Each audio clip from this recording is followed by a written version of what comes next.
हमारा जो केंद्रीय नेतृत्व हमें निर्देश देता है उसके हिसाब से हम निर्णय लेते हैं।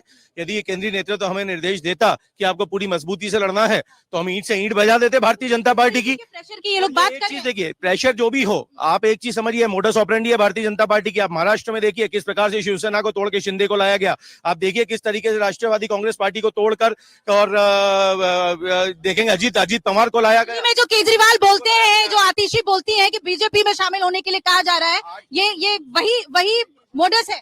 यदि ये प्रेशर पॉलिटिक्स नहीं दिखती है तो इसका खामियाजा सिर्फ और सिर्फ देश की और इंदौर की जनता तो भुगतती रही, देश की जनता को भविष्य में भुगतना पड़ेगा।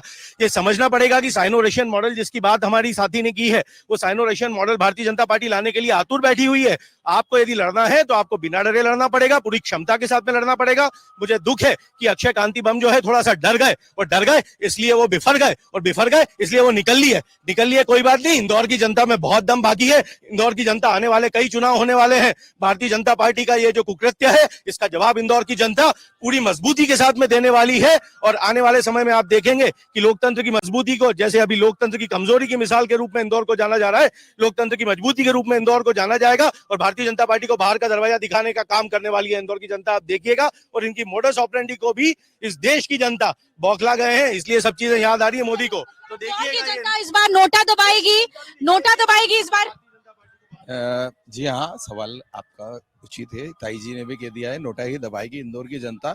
ये मेरे या किसी की डबिंग नहीं है, स्वयं यहाँ की 9 बार की जो सांसद है चुनी गई आदरणीय ताई जी के। उनको मत कोट कीजिए, उन्होंने अपना एक्सप्लेनेशन दिया, आप बार बार कोट कर रहे हैं उन्होंने कहा कि मुझे ऐसे कुछ सवाल आए, लेकिन हाँ, कांग्रेसियों ने तो अपनी जुबान नहीं डाली ना मुंह में। वो खुद ही ताई जी के शब्द थे ये, ना कि मीडिया ने कोई इसमें बढ़ चढ़ के कोई अपना रूप निभाया। ठीक है, अब रहा सवाल, इनको इतना भरोसा था 8 लाख पे, तो बम टिकली जो भी XYZ उसको ले आने की जरूरत नहीं थी। वो तो मेरे को मालूम है दबाव में गया, जनता को भी मालूम है। इसका जवाब जनता पूरी देगी इंदौर की, और इंदौर की जनता नोटा दबा के बिल्कुल भारतीय जनता पार्टी के जो मानते भी ये जीत, वो भी मानो तो सूरत हो या खजुराहो हो या इंदौर हो, इस तरह का कृत्य करके उन्होंने अपनी पार्टी पे लाछन लगा दिया। यही इनके आदरणीय अटल बिहारी वाजपेयी थे, जिन्होंने 2 वोटों के खातिर अपनी सरकार गिरा दी, लेकिन सरकार नहीं बनाई उन्होंने।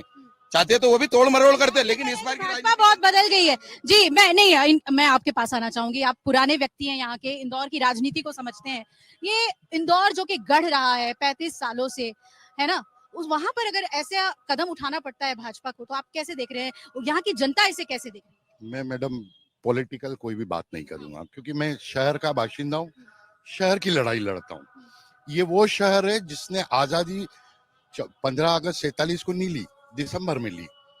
और ये वही शहर है जो देश का सबसे छोटी उम्र का शहर है और 14वें क्रम पे जनसंख्या में।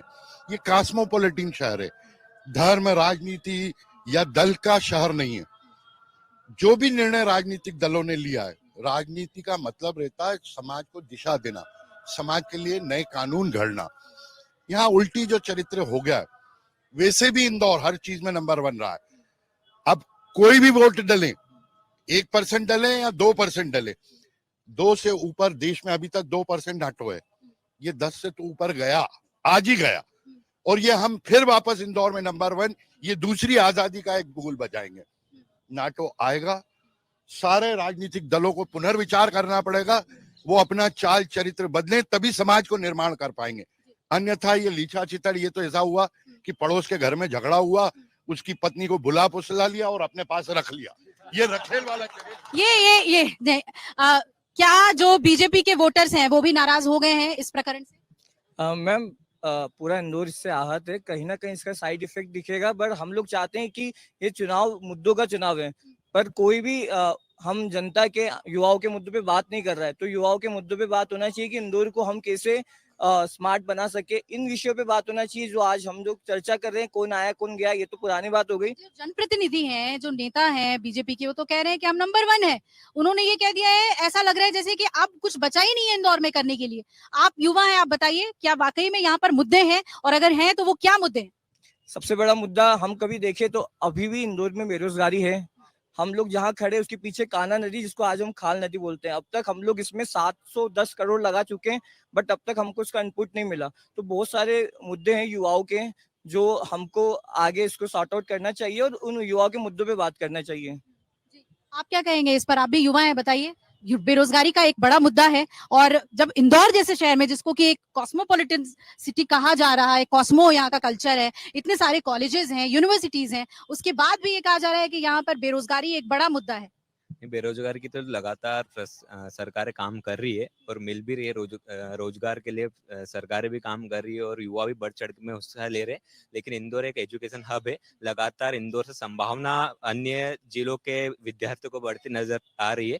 तो संभावना रोजगार का भी बढ़ता जा रहा है, युवाओं का भी बढ़ता जा रहा है। तो दोनों का बैलेंस करने में समय जो लग रहा है उसका बीच का गैप आ रहा है। बाकी सरकार काम कर रही है। अगर आप ये वीडियो YouTube पर देख रहे हैं तो हमारे चैनल को सब्सक्राइब करें और बेल आइकन को दबाना ना भूलें। अगर आप Facebook पर ये वीडियो देख रहे हैं तो हमारे पेज को लाइक करें।